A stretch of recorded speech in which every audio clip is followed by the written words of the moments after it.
Hello my viewer, आज मैं आपको इंटर ड्रामे के एपिसोड 24 के रिव्यू देने जा रहा हूं। तो चलिए रिव्यू की तरफ। अहमद अपनी माँ नौशीन से कहता है कि तुमने अच्छा नहीं किया, पहले ही अरूसा को बर्बाद किया और अब असद को भी घर से निकाल दिया। तुमने अच्छा तमाशा किया।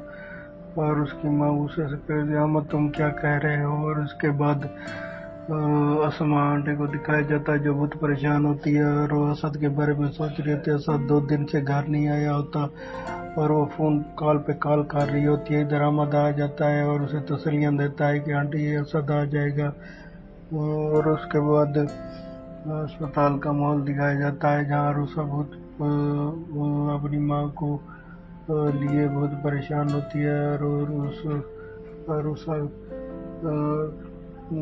को उधर डिस्चार्ज उसकी माँ को किया जाता है। और उसके बाद अरुषा को वो नौशीन जो है ना असद के साथ देख लेती है अस्पताल में और वो कॉल करती है उसकी माँ को और कहती है कि मैंने असद को अरुषा से दूर रहने का कहा था, लेकिन वो तो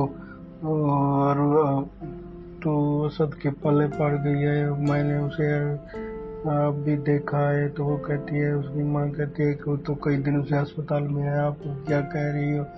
हाँ, उसने कहा कि मैंने हॉस्पिटल में ही देखा है।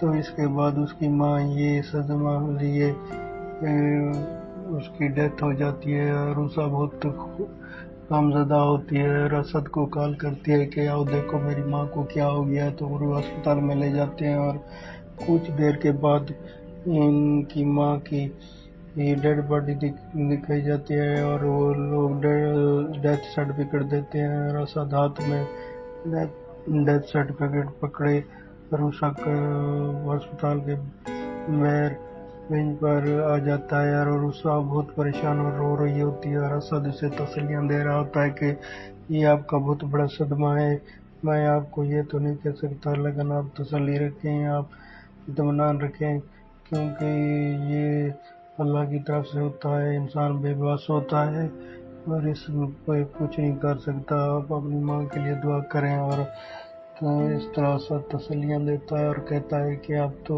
डेथ सर्टिफिकेट भी उन लोगों ने दे दिया और डेड बॉडी घर को ले चलें। और फिर वो अरुषा को वहाँ से लेकर घर आता है और घर पे दूसरे लोग रिश्तेदार वगैरह अजियत के लिए आए हुए होते हैं और वो असद को देखते हैं और बातें बनाते हैं और उषा अपनी माँ की डेड बॉडी के साथ बैठी रो रही होती है। लेकिन इन लोगों को फिर भी इन हालात में भी और उस पर बातें कर रहे होते हैं और असद पर भी बातें कर रहे होते हैं और पूछ रहे होते हैं कि ये लड़का कौन था जो गाड़ी पे रूसा को छोड़ने आया था। और इसके बाद तो वो कहती है कि आप जो है ना कॉल करती है असद को, कहती है कि तुम बस ऐसा करो कि यहाँ से चले जाओ, ये लोग पहले भी बातें बहुत बना रहे थे, अब भी मेरी माँ की मौत पर भी इन्हें तरस नहीं है, ये तुम्हारे और मेरी बातें कर रहे हैं। तो असद कहता है कि खुदा का खौफ नहीं है इन लोगों में, ये इस मौके पर भी ये बातें बना रहे हैं। तो इस कोई जिम्मेदारी आप इतनी बड़ी जिम्मेदारी आप कैसे अकेले मैनेज करेंगी, तदफीन का काम और सब कुछ। तो कहते हैं कि मैं संभाल लूंगी, बस आप यहाँ से चले जाएं। अच्छा, वो कहता है कि मैं चला जाता हूँ, अहमद आ चुका है। तो इस अहमद आ चुका है, वो सब कुछ हैंडल करेगा। अगर कोई भी आपकी हेल्प चाहिए आपको मेरी, तो मुझे कॉल कर दीजिएगा। और मैं जा रहा हूँ अम्मी के पास, अम्मी बहुत परेशान है, चलो उसको मिलता हूँ मैं। तो अहमद कहता है कि आप जाएं, आंटी बहुत परेशान है, आप उसको तसल्ली दें।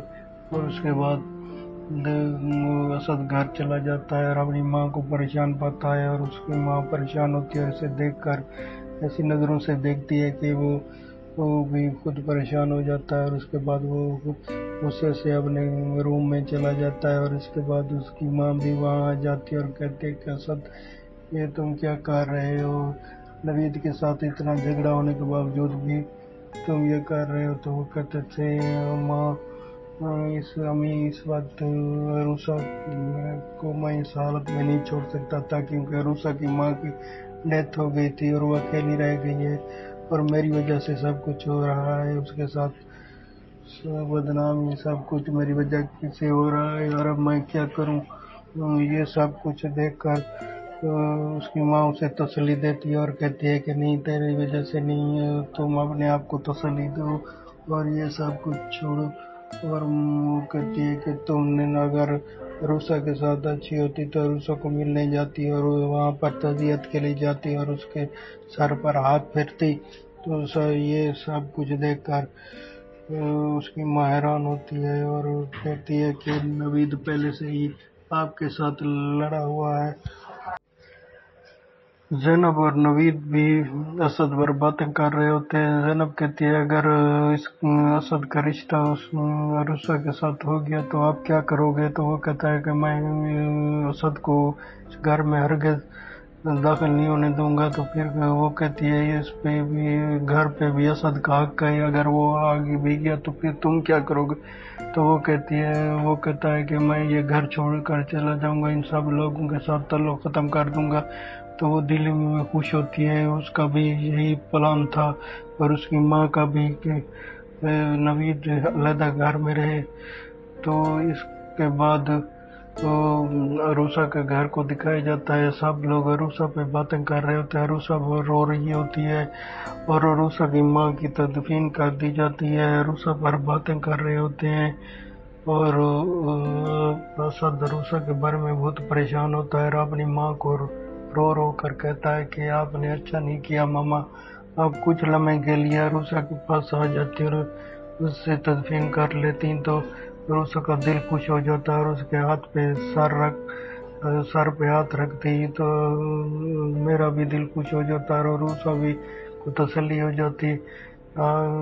وہ کہتے ہیں کہ میں نے جانا تھا، بس میں نوید کی وجہ سے رک گئی۔ تو وہ کہتا ہے کہ سب بات آپ نوید کی مانتے ہو، میں نے پہلے بھی کوئی میری غلطی نہیں تھی، میں نے نوید سے آپ کی وجہ سے معذرت کی۔ اور اب اس کے بعد انم کو دکھایا جاتا ہے جو اپنے گھر میں کام کر رہی ہوتی ہے، کچن میں کھانا بنا رہی ہوتی ہے۔ رفات کو بھی دکھایا جاتا ہے اور اس کے بعد انم اپنی ساس کے لیے اچھی سی ڈش بناتی ہے جو اسے پسند ہوتی ہے، اور اس کے بعد وہ رفات کو کہتی ہے کہ میں اور آپ نے کیے پر جو اس نے سجل کے ساتھ کیا تھا تو اس کی ساس کو اس پر غصہ تھا تو وہ اس کے لیے معذرت کرتی ہے، کہتی ہے کہ ماما مجھے معاف کر دیں اور میں آئندہ ایسا نہیں کروں گی۔ تو وہ کہتی ہے کہ میں کیسے آپ کو معاف کروں؟ وہ کہتی ہے پلیز آپ معاف کر دیں، آج میں نے آپ کے لیے ڈش بنائی ہے۔ تو وہ کہتی ہے کہ آپ نے اس میں اگر زہر ملایا ہو تو فات کہتا ہے ماما آپ کیا کہہ رہی ہو، یہ کیوں بھلا یہ کیوں ایسا کرے گی؟ آپ اس بات کو اگنور کریں، پلیز اسے معاف کر دیں، ایک دفعہ تو موقع دیں، انم ایسی نہیں ہے، بس آپ کو غلط فہمی ہے، سجل کی وجہ سے وہ غصے میں تھی اور اس وجہ سے آپ پر اس کی بدتمیزی کر دی، اس کے ساتھ بدتمیزی کر دی، تو آپ ایسا کریں کہ اسے معاف کر کے دیکھیں۔ تو وہ کہتی ہے کہ میں آپ کی خاطر اسے معاف کر سکتی ہوں۔ تو پھر وہ اسے معاف کر دیتی ہے اور پھر ڈش کھانے لگتی ہے۔ تو وہ کہتی ہے کہ وہ اتنا یہ سخت یہ تو کولہڑا مرنا پڑے گا تو پھر یہ ٹوٹے گا۔ اس کے بعد وہ کہتی ہے کہ اچھا چلو کوئی بات نہیں، اس پر آپ کو تجربہ تو ہو گیا۔ اور اس کے بعد کہتی ہے کہ اگلی دفعہ میں آپ کی ہیلپ کروں گی۔ تو انم کہتی ہے ہاں ماما آپ میری ہیلپ کر دینا، اور ساس اس کی خوش ہو جاتی ہے اور مطمئن ہو جاتی ہے اور فہد بھی خوش ہوتا ہے اور انم بھی خوش ہوتا ہے۔ اور اس کے بعد ڈرامے کے حالات اس طرح ہیں کہ تینوں فیملیوں میں اور ہر گھر میں یہ ماں بیٹی جھگڑا مچا رہی ہیں اور یہ سجل اور نوشین فریبی دونوں اپنے مقصد میں کامیاب ہونے کی کوشش کر رہی ہیں، لیکن ان کا مقصد کامیاب इनका मकसद पूरा नहीं हो रहा। और उसके बाद देखते हैं कि इस ड्रामे की अगली 25 में क्या होता है। ये लोग अपने मिशन में कामयाब होते हैं नहीं होते। असद क्या रुसा से शादी कर पाता है नहीं कर पाता। और ये शादी असद को अब हर वक्त रुसा का ख्याल है और रुसा की मोहब्बत में गिरफ्तार हो चुका है। अब असद तो शादी कार नहीं रहेगा क्योंकि रुसा अब अकेली हो गई है। तो देखिए मेरी विवाह 25 एपिसोड में इंतहा की 25 एपिसोड में क्या होता है। असद और रुसा शादी कर पाते हैं नहीं कर पाते और नवीद इनके खिलाफ क्या करता है और सजल और नशीन आंटी का क्या रद्द अमल है और क्या कहते हैं क्या करते हैं। तो देखिए मेरे व्यूअर एपिसोड 25 में प्लीज़ मेरे चैनल को सब्सक्राइब कर दीजिएगा। Thanks for viewing.